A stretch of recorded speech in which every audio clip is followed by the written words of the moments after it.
హైదరాబాద్ లో జరగబోయే మనీ మంత్ర money manifestation classes కి ఇప్పుడే కాల్ చేసి రిజిస్టర్ అవ్వండి.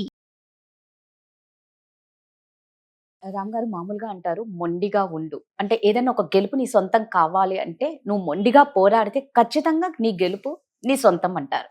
బట్ నిజంగా కొంతమంది చాలా మొండిగా ఉండి చాలా ఏమంటారు నష్టాలను చూస్తూ ఉంటారనమాట. అలా మనుషుల్ని పోగొట్టుకోవడంలో కానీ, లేకపోతే ఆస్తులు పోగొట్టుకోవడంలో కానీ, బంధాలను నిలబెట్టుకోలేక నిజంగా ఆ మొండితనంతో నిజంగా మొండితనం అనేది ఎక్కడ ఉండాలి, ఎలా ఉండాలి, ఎక్కడ ఉండకూడదు? మొండితనం వేరు, పట్టుదల వేరండి. రైట్. చాలా మంది ఏంటంటే రెండింటిని మిక్స్ ఆ. చేసేస్తా ఉంటారు. Hmm. సో పట్టుదల అనేది మనిషికి చాలా ఇంపార్టెంట్. కానీ మొండిగా ఉండడం అనేది కొన్ని చోట్ల పనికొస్తుంది కానీ అన్ని చోట్ల పనికిరాదు అది మనకి.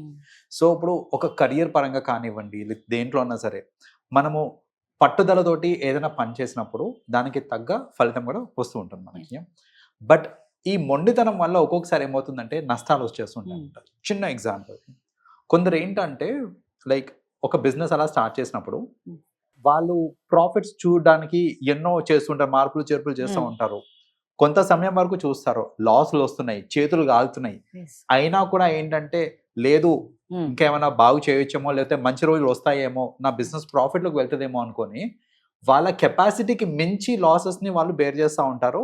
అండ్ అల్టిమేట్లీ ఆ మొండితనం వల్ల అంటే వదిలేలేక చాలా మంది ఏంటంటే వదిలేకుండా ఉండడానికి రీజన్ ఏంటంటే ఆ బిజినెస్ మీద ప్రేమతోటో దేనితోటో కాదండి, నలుగురు ఏమంటారు. ఎగ్జాక్ట్లీ, ఎస్, ఖచ్చితంగా ఇప్పుడు చాలా మంది కొందరు ఉంటారు బిజినెస్ మీద ప్రేమతో మొండిగా ఉండే వాళ్ళు ఉంటారు కొందరు. బట్ 90% పీపుల్ ఏంటంటే నేను ఇప్పుడు ఈ బిజినెస్ క్లోజ్ చేస్తే నా చుట్టాలు, నా ఫ్రెండ్స్, సొసైటీలో నాకు తెలిసిన వాళ్ళు వీళ్ళందరూ ఇప్పుడు నన్ను వాళ్ళందరి ముందు నేను ఫెయిల్యూర్నే కదా, సో నన్ను ఏలెత్తి చూపిస్తారేమో అనే భయంతో, లేకపోతే ఆ ఒక గిల్ట్ ఫీలింగ్ తోటి ఏంటంటే వాళ్ళు ఇంకా అలా స్టిక్ ఆన్ అయి ఉంటారు, మొండిగా అలా పట్టుకొని ఉంటారు అనమాట. సో అలాంటి మొండితనం పనికిరాదు. వీ నీడ్ టు నో ఎప్పుడు లెట్ గో ఆఫ్ థింగ్స్ అనేది ఇంపార్టెంట్ అనేది చాలా ఇంపార్టెంట్. ఇది నేను బిజినెస్కి ఒక ఎగ్జాంపుల్ ఇచ్చాను కదా, రిలేషన్షిప్స్లో ఈ మొండితనం వల్లనే అసలు ఎన్నో ప్రాబ్లమ్స్ కొని తెచ్చుకుంటూ ఉంటారండి చాలా మంది. ఇప్పుడు చూడండి, ఒక రిలేషన్షిప్లో హ్యాపీగా ఉండాలి అని అంటే ఎఫర్ట్స్ 2 sides నుంచి ఉండాలి, రైట్? సో కొన్నిసార్లు ఎలా అయిపోతుంది అని అంటే ఒక ఇద్దరు రిలేషన్లో ఉంటారు, అందులో ఫర్ సమ్ రీజన్ ఒకరికి ఒక ఫీలింగ్ వచ్చేస్తుంది దట్ ఇది వర్కౌట్ అవ్వట్లేదు, మనకి సపరేట్ అయిపోదాము, మనకి వర్కౌట్ అవ్వట్లేదు అనేసి ఒక ప్రపోజల్ వస్తుంది. వర్కౌట్ అవ్వట్లేదు అన్నప్పుడు మనము అర్థం చేసుకొని అక్కడికి అలా వదిలేసేయాలి తప్ప, అంటే అవతల వాళ్ళకి ఇంట్రెస్ట్ లేదు అన్నప్పుడు ఇంకా we have to be ready to give it up. అలా కాకుండా మొండిగా పట్టుకొని లేదు నువ్వు ఉంటే నాతోటే ఉండాలి, నువ్వు బతికితే నాతోటే ఉండాలి, అంటే నువ్వు చచ్చిపోవాలి అని క్రూయల్ థాట్స్ రావటము, మొండిగా వాళ్ళు వద్దు అన్న. ఒక్కొక్కసారి ఏంటంటే ఈ రిలేషన్షిప్ లో కొన్నిసార్లు ఎలా ఉంటుందంటే అమ్మాయికో అబ్బాయికో ఇష్టం ఉండదు, వాళ్ళు స్ట్రైట్ ఫార్వర్డ్ చెప్పేస్తారు నాకు నీతో ఉండడం ఇష్టం లేదు అని స్ట్రైట్ ఫార్వర్డ్ చెప్పేస్తారు. రిలేషన్లో రాకముందే that I don't want be in a relation అని చెప్పేస్తారు వాళ్ళు. చెప్పినప్పటికీ కూడా లేదు నాకు నువ్వంటేనే ఇష్టము, నాకు పెళ్ళంటూ జరిగితే నీతోటే జరుగుతుంది, లేదనంటే నువ్వు ఉండవు నేను ఉండను, ఇలాంటి మాటలు మాట్లాడుతూ ఉంటారు చూడండి. ఇక్కడ మొండితనం పనికిరాదు, రిలేషన్షిప్స్లో మొండితనం పనికిరాదు.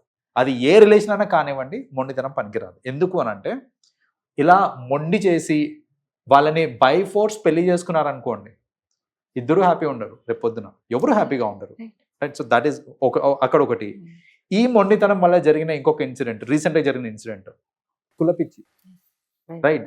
సో ఎవరో పక్క కులం వచ్చి నా పిల్లని పెళ్లి చేసుకుంటాడా అని ఆ పిచ్చి వల్ల, అంటే పెళ్లి జరిగితే మా కులంలోనే ఈ పిల్లకి పెళ్లి జరగాలి, వేరే కులపోలో అయితే అసలు ఈ పిల్ల కూడా వద్దు వాడు వద్దు, ఇద్దరిని చంపేయాలి అనే ఒక థాట్, రైట్? రీసెంట్ జరిగిన ఇన్సిడెంట్స్ కూడా ఉన్నాయి మనకి అట్లాంటివి. సో అక్కడ మొండితనము. రిలేషన్షిప్స్లో గొడవలు కామన్ అండి. గొడవ పడ్డప్పుడు కొందరు ఏంటంటే కాంప్రమైజ్ అవ్వకుండా మొండిగా ఉంటారు. మాట్లాడితే ఆమెనే మాట్లాడాలి, ఫస్ట్ ఆమెనే మాట్లాడాలి, నేను మాట్లాడా అని మొండిగా ఉంటారు. లేదా మాట్లాడితే వాడే మాట్లాడాలి, వాడే నాకు సారీ చెప్పాలి ఫస్ట్ అని మొండిగా ఉంటారు చూడండి. అలాంటి రిలేషన్షిప్స్ వర్కౌట్ కావు. సో మొండితనం అనేది ఎక్కడ వర్కౌట్ అయినా అవ్వకపోయినా రిలేషన్షిప్స్లో వర్కౌట్ కావు. సో రిలేషన్షిప్స్లో ఎప్పుడన్నా సరే ఆ ఫ్లెక్సిబిలిటీ అనేది ఉంచుకోవాలి మనం. పట్టుదల ఉండొచ్చు, బట్ అది వర్కౌట్ కాదు అన్నప్పుడు, లేదా వెన్ నీడెడ్ మనం కొంచెం మౌల్డ్ అవ్వడంలో తప్పులేదు. అలాంటప్పుడే ఆ కాంప్రమైజింగ్ అనే ఎలిమెంట్ ఉందనుకోండి, అప్పుడు రిలేషన్షిప్స్ బెటర్గా ఉంటాయి. సో కాంప్రమైజ్ కాకుండా మొండి చేస్తారు చూడండి కొందరు, అలా చేశారు అని అంటే you will never be happy in life, special in relationships. నిజంగా అంటే పిల్లలు మొండి చేస్తే 2 దెబ్బలు కొట్టేసి అరే మొండిగా అయిపోయాడని ఎక్కువగా మనం పిల్లల మీద ఫోకస్ చేస్తాం, కానీ పెద్దవాళ్ళం మనం ఎంత మొండిగా ఉన్నామా అనేది మనం గమనించుకోము. గమనించు జనరల్ గా, కానీ చూస్తే కరెక్ట్ గా ఇంట్రోస్పెక్ట్ చేసుకుంటే మనమే ఎక్కువ ఉంటామేమో పిల్లల కన్నా. అబ్సల్యూట్లీ. పిల్లల విషయంలో కూడా మనం మొండి చేస్తుంటామండి. వాళ్ళు ఇది చాలా మంది కనెక్ట్ అవుతారు ఇక్కడ. ఏంటంటే పిల్లలకి ఏదో ఫంక్షన్కి వెళ్ళేటప్పుడు లేకపోతే ఎక్కడో ఈ బట్టలు వేయాలి అని మనం మెంటల్లీ ఫిక్స్ అయిపోతాం. ఆ బట్టలు వేసే టైంలో వాళ్ళు అమ్మ నాకు ఇది వద్దు నేను ఇది వేసుకుంటా అని అంటారు. ఇదే వేసుకోవాలి, నేను కొనిది దేనికి, ఈ ఫంక్షన్కే కొన్నా, నువ్వు ఇదే వేసుకోవాలి అని చెప్పి అక్కడ ఎవరు మొండి చేసేది? ఇక్కడ పేరెంట్స్ మొండి సో చేస్తారు. అరే వాడి ఇష్టం వచ్చింది వాడు వేసుకుంటాడు, హ్యాపీగా ఉంటాడు కదా, బట్టల దగ్గర కూడా మొండి చేయాలనా? సో ఇట్లాంటివి ఏంటంటే తెలియకుండా ఎన్నో చోట్ల మనం మొండి చేస్తూ ఉంటాం మనం. సో అదే కాకుండా we have to understand compromising. చిన్న చిన్న చోట్ల ఎక్కడైతే కాంప్రమైజ్ అయ్యే స్కోప్ ఉందో అక్కడ కాంప్రమైజ్ అయితే రిలేషన్షిప్స్ హ్యాపీగా ఉంటాయి. సూపర్ అండి, థ్యాంక్ యూ. వెల్కమ్ అండి.